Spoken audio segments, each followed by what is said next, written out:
up arise in the canyon. That's where I long to be with my three good companions. Just my rifle, pony and me.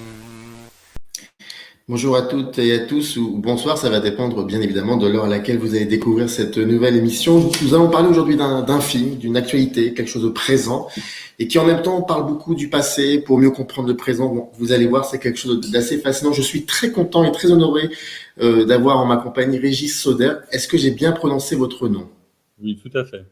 Bon, merci beaucoup Régis Soder. Alors, on vous connaît, vous êtes, enfin moi je vous connais surtout pour la réalisation de quelques documentaires et dont notamment récemment vous aviez sorti un film qui s'appelait Être là en 2012, Au retour à Forbach en 2017, ou surtout le film que nous avons vu en 2011, Nous princesses de Clèves. Et aujourd'hui on va parler d'un film qui s'appelle J'ai aimé vivre là et qui est un film qui pour moi a des résonances impressionnantes et incroyables avec ce que nous vivons aujourd'hui. Et je pense que c'est un film extrêmement fondamental et je suis très content que vous ayez accepté cet entretien. Je ne sais pas si on peut parler d'un documentaire ou d'une fiction ou des deux. En tout cas, c'est un film, tout simplement, et c'est un film qui parle d'un endroit, d'une géographie qui est Cergy-Pontoise, qu'on appelait à l'époque les villes nouvelles. Moi, je me souviens quand j'étais gosse, on appelait ça les villes nouvelles, et je ne comprenais pas quand j'avais 8 ans ce que cela voulait dire ville nouvelle. Je pensais que Paris était donc une ville vieille, et je comprenais pas du tout du haut de ces 8 ans. Mais en tout cas, c'est vrai que c'est un film qui a cette particularité aussi de se baser plus ou moins sur des textes, sur une voix qui est très particulière, qui est celle de Annie Ernaux. Et j'aurais voulu savoir dès le départ comment c'est faite cette rencontre, encore que quand on lit les textes d'Annie Ernaux et quand on a vu vos films, on se dit qu'il y a une cohérence qui est assez importante. Et donc, ça ne pouvait, enfin, il devait y avoir cette rencontre. Mais comment elle s'est déroulée, cette rencontre? Cette rencontre, elle est le fruit de mes lectures d'abord, parce que cette œuvre, je la connais depuis un petit moment. Elle m'a beaucoup inspiré dans la préparation de Retour à Forbach. C'est vraiment un film que j'ai fait dans le sillon du travail d'Annie Ernaux, de ce qu'elle appelle l'auto-socio-biographie. Et au moment où j'accompagnais le film en salle, au moment de sa sortie en 2017, Annie Ernaux a vu le film. Elle a écrit un petit texte qui accompagne aujourd'hui l'édition DVD du film. Et au moment où j'ai accompagné le film à l'Utopia Saint-Ouen-l'Aumône, à côté de Cergy, qui est la salle de cinéma où elle va voir, où elle découvre les films, elle m'a proposé de me rencontrer. Donc, on avait un peu de temps avant la séance, et elle m'a proposé de découvrir sa ville, de découvrir la ville où elle vivait, Cergy, depuis plus de 40 ans, comme elle avait pu découvrir à travers le film ma ville natale. Et on a passé comme ça une après-midi à déambuler ensemble dans Cergy, et elle m'a conduit comme ça sur l'Axe Majeur, qui est cette immense terrasse sur l'île de France, avec ce point de vue magnifique, tout en parlant de l'écriture, de la nécessité de mettre la vie en récit, la sienne et celle des autres, évidemment. Et là, j'ai eu la conviction qu'elle m'offrait d'une certaine manière une idée de film. Et je suis reparti chez moi avec cette idée en tête de mettre en scène cette rencontre. Et c'est comme ça qu'en poursuivant le dialogue avec elle, pendant 2 ans d'écriture, j'ai conçu ce film qui aujourd'hui s'appelle J'ai aimé vivre là. Alors, ma question va vous sembler un peu bizarre, mais quand vous me racontiez cette histoire de cette première rencontre, le fait que vous vous êtes déplacés tous les deux, vous étiez donc en mouvement, elle va vraiment vous sembler bizarre, mais peut-être pas forcément parce que c'est lié à la structure du film que j'ai vu. Quand elle vous racontait tout cela, est-ce qu'elle avait une voix extrêmement posée? Est-ce qu'il y avait des hésitations? Ou c'était extrêmement fluide? Il n'y avait pas de temps mort? Comment était le rythme de sa manière de vous parler de tout cela? D'abord, moi, je découvrais la ville à travers son regard, qui est un regard aimant, qui est un regard bienveillant. Je découvrais des lieux que je ne connaissais pas. Et en même temps, il y avait cette idée très fluide chez elle, puisque ça fait des années qu'elle travaille comme ça sur le récit de vie. Euh, D'une certaine manière, j'étais déjà dans l'imagination du film. Il y a quelque chose dans le film de la balade. Et notre première rencontre, c'est une balade. Donc, quand on échange comme ça avec quelqu'un en se promenant, il y a quelque chose de la parole qui prend son temps, qui se déploie, voilà, il y a des pauses, il y a des moments de silence, et je crois sans doute on retrouve dans le film quelque chose de l'ordre de cette balade-là initiatique. Eh ben, en fait, c'est ça, c'est que moi, quand je connaissais un peu vos travaux, donc j'ai pas vraiment été surpris par le rythme du film, mais il est vrai que ce qui est assez impressionnant, pardonnez-moi, je vais faire une petite digression, mais quand même, vous êtes comme ça de vous dire un peu comment moi je l'ai reçu ce film. C'est exactement ça, c'est qu'on a cette impression qu'on est, enfin, qu'il y a une situation qui est extrêmement intemporelle au-dessus de quelque chose, comme si le temps était suspendu. Et donc, on les accompagne tous ou toutes, ces voix, ces visages. Parfois, on les revoit aussi, parfois, on les entend. Et on comprend au fur et à mesure ce qu'il en est de tout cela. Et finalement, on voit un peu l'histoire au mouvement, l'histoire avec un grand H aussi. Et j'ai été vraiment apaisé, apaisé vraiment par le rythme de ce film. Et j'imagine que le montage, comment l'idée du montage que vous vouliez intégrer dans ce film-là avec ces différents récits, est-ce que c'était quelque chose que vous aviez travaillé déjà en amont avec votre collaboratrice ou ça s'est fait au fur et à mesure que vous faisiez les rushs? Bah déjà, il y a un grand travail d'écriture. C'est un film qui est très écrit. C'est un film qui est très mis en scène. Donc, on n'est pas du tout dans du cinéma direct. C'est un récit choral qui va à la rencontre des habitants de Cergy. Et parmi eux, il y a Annie Ernaux. Et il y a une nécessité dans l'écriture, en tout cas, d'une forme de fluidité et d'arpentage du territoire qui permet que les récits se croisent, que les gens se croisent. Donc il y avait vraiment une volonté dès l'écriture d'un film très chorégraphique. Et avec Agnès Brucker qui a monté le film, sur le long moment de montage qu'on a partagé, il y avait cette nécessité de chorégraphier tous ces récits, de faire en sorte que on puisse passer de l'un à l'autre, que la voix d'Annie Ernaux, à travers ses textes, nous offre un contrepoint à l'image, et d'une certaine manière, essayer de mettre en scène quelque chose qui dépasse la ville, qui dépasse le lieu, mais qui est cette utopie qui est à l'origine de la création de Cergy. C'est vraiment cette idée qui est l'idée majeure, c'est un film sur l'utopie. Ce n'est pas forcément la réalité de la ville, hein, je suis pas... c'est pas du partage, c'est vraiment une vision très subjective, mais qui reprend cette utopie de créer un lieu à partir voilà, de l'installation de gens qui viennent d'ailleurs et qui du coup trouvent une place. C'est vraiment ce que porte le film, c'est cette idée que on peut imaginer une société où on trouve sa place. Alors évidemment, ça reste une forme d'utopie, parce qu'on sait que la société, elle est injuste, inégale, violente. Ça, on n'a pas besoin de moi pour le découvrir. Il y a beaucoup de choses qui nous offrent une vision parfois terrible du monde qui nous entoure, et elle est nécessaire. Et moi, j'avais envie aussi de faire un pas de côté, de regarder aussi avec l'idée qu'au premier plan, il y a quelque chose du lien, de l'amour qui d'abord persiste, existe entre nous. Et je pense que parfois, et surtout en ce moment, on a besoin aussi de ça pour avancer, pour se dire qu'il y a quelque chose qui nous tient debout et que d'une certaine manière, on peut, chacun à notre endroit, trouver sa place. Comment vous êtes cinéaste et c'est important de le dire parce que il y a comme ça dans ce film ou comme dans les précédents, mais surtout celui-ci, une manière de traduire un sentiment ou des sentiments. Et j'imagine que ça n'a pas dû être évident peut-être même si c'est extrêmement bien écrit. Et on va revenir aussi sur les j'allais dire les personnages, en tout cas les personnes que vous avez que vous avez filmées, que vous avez questionnées. Mais juste savoir, pour ne pas sombrer dans une forte émotion, comment traduire ce sentiment-là en tant que cinéaste. Et surtout avec peut-être aussi votre directeur de la photographie qui s'appelle, je crois, Tom Harari, si je me trompe pas. Et comment vous avez travaillé ça il y a très peu, par exemple, il y a énormément de plans larges, il y a quelques gros plans, mais pas forcément. Il y a un plan magnifique dans ce centre d'accueil où à un moment vous questionnez la personne qui est en charge du centre d'accueil et il se passe un truc. Moi personnellement, je m'y attendais pas, mais j'avais cette impression que ça faisait partie du récit, que ça devait être comme cela. Et c'est pour ça que je vous parlais de temps suspendu. Comment vous traduisez ces sentiments-là en tant que cinéaste?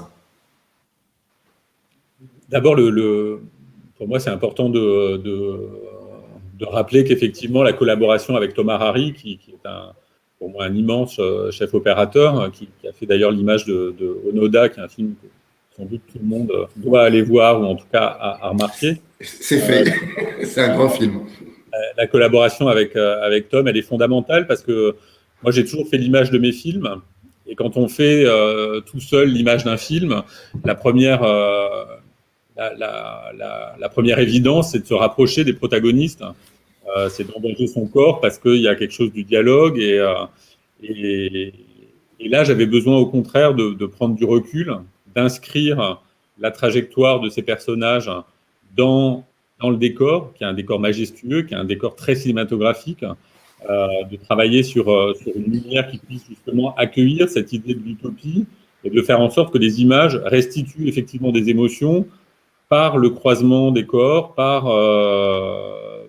la fluidité entre les séquences. Et le travail avec Tom, justement, m'a permis de prendre ce recul-là, à la fois pour mettre en scène les protagonistes et pour être sans doute plus attentif aussi à l'émotion et la façon dont elle peut s'exprimer par l'image, pas forcément dans le dialogue. C'est un film peut-être un peu moins bavard, même s'il y a beaucoup de choses qui se disent, mais il y a vraiment un langage aussi de l'image et de sa douceur. On a fait un gros travail d'étalonnage aussi avec Daniel Bendellac, avec qui travaille Tom régulièrement, et tout ça concourt à cette mise en scène de l'utopie. Non, mais c'est ça en fait, parce que vous l'avez évoqué, le mot douceur, c'est exactement ça. C'est pendant tout le film, il y a une forme de douceur, même dans des situations qui peuvent paraître très fortes, dramatiquement parlant. Mais c'est vrai qu'il y a une espèce de douceur et j'avais pas effectivement vu que vous l'aviez beaucoup travaillé sur l'étalonnage. Le film le film montre surtout des personnes d'origines diverses, tout âge confondu, sexe confondu, qui parlent donc de cette ville, qui ont un rapport très fort avec cette ville. Ça peut être des étudiants, comme ça peut être aussi des personnes âgées. Voilà, il y a un peu de tout.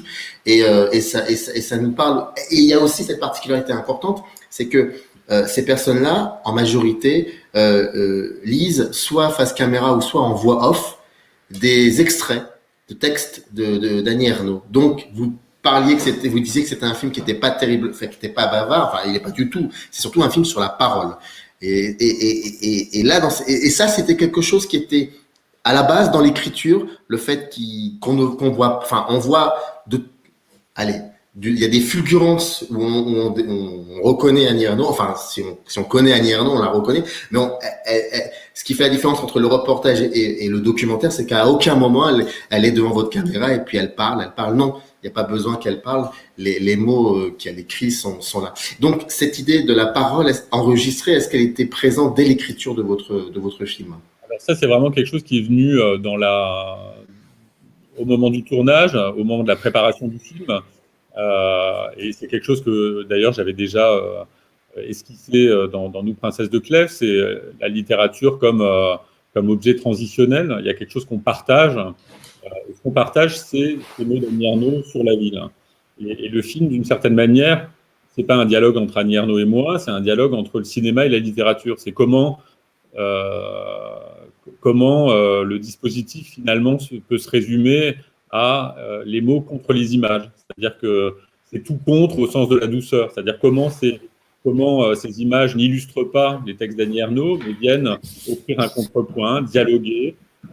Et c'est comme ça que ces textes circulent. On entend Annie Ernaux en livrer une grande partie, mais en effet, ces textes sont repris par les habitants parce qu'il y a une forme de reconnaissance. C'est-à-dire que chacun, dans les mots d'Annie Ernaux, a reconnu sa propre expérience. Et c'est ça la force de l'écriture d'Annie Ernaux, c'est qu'on soit un homme, une femme, on vienne de Histo, de Cergy ou d'ailleurs, on peut avoir le sentiment qu'elle parle de notre histoire, parce que dans son rapport à l'écriture de la vie, elle épouse, et le film suit ce mouvement-là, des thématiques qui nous sont chères, sur le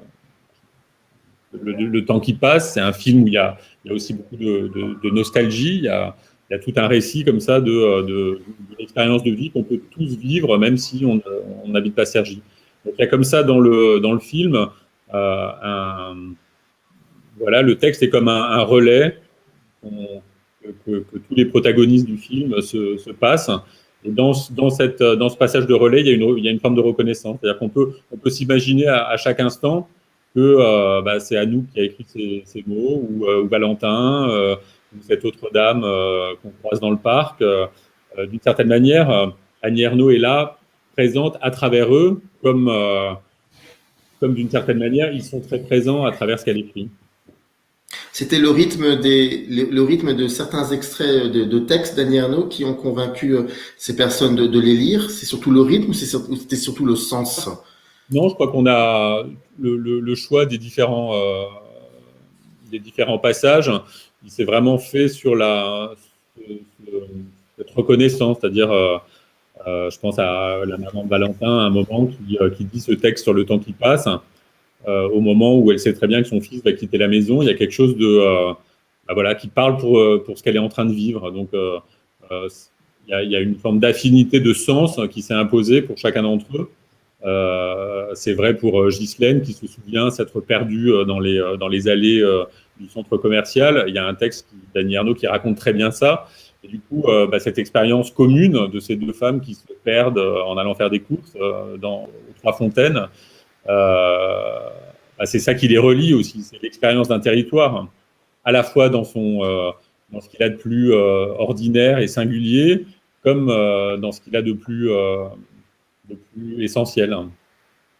Il y a quelque chose d'assez fascinant, c'est ce que vous étiez en train d'évoquer par rapport à la notion de littérature. Alors, je vais vous prendre un exemple qui va peut-être aussi vous paraître un peu lointain, mais pour moi, c'est important, c'est cette idée de littérature dans le cinéma. Qu'est-ce que c'est que tout cela? Et il y avait, je sais plus c'était quel critique de cinéma, je sais plus si c'est Godard ou peut-être Danet, je m'en excuse, mais qui parlait de ces fameux cinéastes écrivains qui ont été Marguerite Duras, pardon, Sacha Guitry ou Marcel Pagnol, et qu'ils avaient comme ça une particularité de travailler sur le texte, le rythme musical des voix. Et quand j'ai vu votre film, il y avait un peu de cela aussi. J'ai ressenti cela en tout cas que ça n'était pas forcément que la littérature était un élément de mise en scène et qui servait le cinéma. C'était pas quelque chose qui était à part. Et je retrouvais cela dans certains films surtout de Pagnol plutôt. Et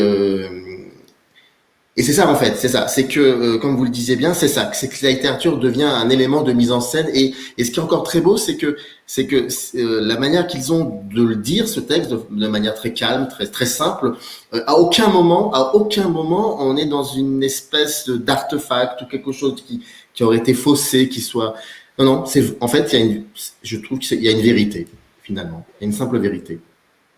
Je crois qu'il y a quelque chose de la sincérité aussi de se reconnaître dans ce texte et de pouvoir le poursuivre avec son propre récit, c'est-à-dire que les récits des uns et des autres viennent à leur tour dialoguer avec les textes d'Annie Ernaux, c'est-à-dire qu'il y a une expérience d'un territoire et puis et finalement il y a quelque chose d'un récit personnel qui vient s'inviter à cet endroit-là. Et en ça, l'écriture d'Annie Ernaux, elle saisit quelque chose à la fois, encore une fois, me semble-t-il, très juste et sincère, c'est qu'elle décrit une expérience qui est commune et qui, pour autant, a de la valeur. C'est-à-dire que souvent, on peut disqualifier des événements qui ne seraient pas extraordinaires, alors que il y a une dimension extraordinaire au quotidien. Et c'est en ça que je pense que se rejoignent tous ces récits, les leurs comme celui d'Annie Ernaux. Mais aussi quelque chose d'assez important, c'est la subjectivité. Elle est plus, c'est vraiment ça qui fait en sorte qu'il y a une espèce de résistance comme ça au totalitarisme, à l'irrationnel, pas l'irrationnel, pardon, à l'incompréhension et de le fait de l'assumer pleinement cette subjectivité, finalement ça donne des différentes vérités qui vont créer une histoire. L'histoire d'une ville, d'une géographie. Et ce qui est fascinant, c'est que cette ville nouvelle, entre parenthèses, a abrité vraiment des personnes qui étaient issues de communautés diverses. Enfin voilà, il y avait comme si c'était un micro-État. Et ce que je trouve passionnant, là, aujourd'hui, voir ce film, c'est une manière aussi de comprendre le réel, sans idéologie. Parce que l'idéologie, comme disait Bégodeau, c'est les mots, c'est tout ça. Là, c'est vraiment le réel. Et quand on reçoit le réel dans la gueule, pardonnez-moi cette expression, ça rassure énormément, finalement. Et moi, je crois qu'il y a une dimension il y a une dimension très politique à ce choix. C'est-à-dire que, encore une fois, ce choix de la couleur, ce choix de la douceur, ce choix d'un récit bienveillant, d'un récit accueillant, qui reproduit le mouvement de la ville, parce qu'effectivement, c'est une ville qui a reçu des gens qui venaient d'ailleurs et qui continue à les recevoir. C'est ce que vous décriviez tout à l'heure sur cette séquence dans la patinoire, qui est un lieu d'accueil des réfugiés. Et en ça, Cergy est traversé par l'histoire du monde et en même temps leur fait une place. Et c'est d'une certaine manière, c'est ça, cette utopie qui, à un moment, a germé à Cergy. C'est l'utopie d'un monde où on peut imaginer une cohabitation, que les choses se croisent et s'entendent, se mettent en récit. Et le film reproduit ça. Donc c'est à la fois, encore une fois, un regard très subjectif, et c'est le réel parce qu'il y a une forme de sincérité de cette joie, de cette famille, par exemple, d'amis qui pique-niquent au bord de la base de loisirs. Donc on sent bien que voilà, il y a 5 enfants, ça ne doit pas tous les jours être facile, mais essayer de déplacer le regard et essayer d'observer cette joie, ce bonheur d'être ensemble, c'est pas la même chose que de faire le choix d'aller gratter à l'endroit la précarité. Ce récit-là, il est beaucoup en ce moment, il envahit nos écrans. Je crois que pour moi, il y avait quelque chose d'éminemment politique de regarder ce lieu comme ça. Pourquoi j'ai aimé vivre là? Parce que j'ai aimé vivre là, c'est un passé qui nous rejoint. C'est vraiment un film sur une ville nouvelle qui aujourd'hui a 50 ans. C'est un film sur le récit de gens qui sont arrivés à cet endroit et qui ont petit à petit aimé vivre ensemble, aimé vivre à cet endroit-là. Donc pour moi, c'est pas du tout un passé nostalgique. C'est pas un passé qui est clos. C'est un passé qui rejoint le présent. Le film est toujours dans cet aller-retour entre le souvenir, ce qu'il en reste, la trace. C'est un film sur la trace aussi. Et ce que raconte la ville aujourd'hui. C'est un film du présent. Et en même temps, ce présent-là, il est aussi le fruit de tout un tas de souvenirs qui se sont sédimentés à cet endroit-là. Comme c'est le cas, je sais pas, chez vous, chez moi, dans la vie de tous les spectateurs qui découvriront le film. On est nourri de tous ces souvenirs. Ils nous accompagnent, ils font partie du passé, on peut en avoir la nostalgie, et en même temps, ils nous constituent. Et le présent est nourri de de toutes ces accumulations de récits. Encore deux questions.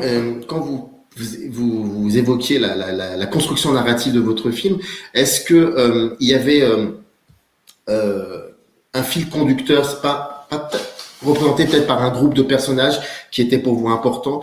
Je pense imaginer que c'était peut-être les étudiants parce on les voit au début puis on en voit quelques-uns à la fin. Est-ce que c'était eux plutôt le moteur central du film? Enfin, au niveau de la narration, j'entends bien.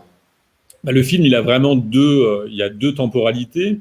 C'est vraiment un film qui s'initie par les mots d'Annie Ernaux et de Claudette, qui sont toutes deux arrivées à la fin des années 70, à la naissance de la ville nouvelle, et qui sont toujours là. Donc, il y a le récit de la ville depuis sa création jusqu'à aujourd'hui, mais un récit sensible, un récit là aussi subjectif, parce qu'il est fait des souvenirs comme ça qui se croisent.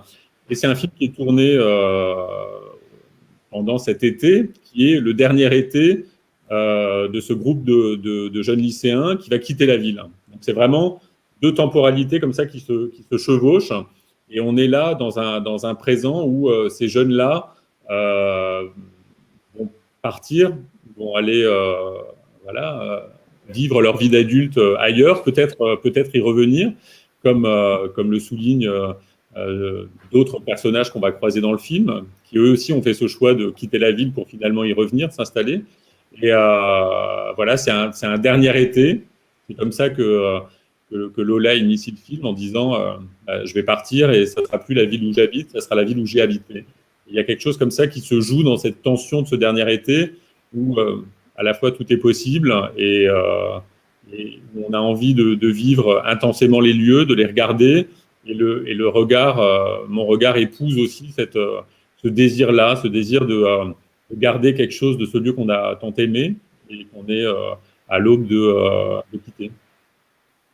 Il y a aussi, pour la dernière question, je ne sais pas si c'est une question, mais en tout cas, c'est plus un sentiment que j'ai eu, une sensation que j'ai eue en voyant le film. J'avais cette impression de me retrouver, vous savez, en face d'un film ce qu'on appelait le réalisme poétique, donc les films français de l'entre-deux-guerres. Il y a un côté comme cela, voilà, de quelques films qui sont pas forcément les films pessimistes de Duvivier ou quelques-uns de réalistes de Renoir, mais il y a côté comme ça une espèce de catégorie de Français qui est un peu le Front populaire, tout cela, et j'avais cette impression d'être ça devant un film qui aurait pu être ancré dans le réalisme poétique ou politique aussi de cette période-là. J'ai eu cette sensation-là. Je sais pas si vous y aviez pensé ou imaginé, mais en tout cas, voilà, c'était une sensation que je voulais partager avec vous.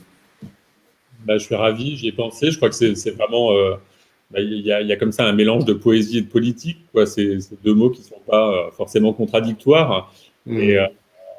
et je crois que c'est un film qui s'est fait aussi dans une forme de joie, à la fois d'expérience collective joyeuse, euh, malgré des moments justement de nostalgie, parce qu'on peut avoir aussi de la joie à être dans la nostalgie, à évoquer voilà, les souvenirs qui nous constituent. Je crois que, en tout cas,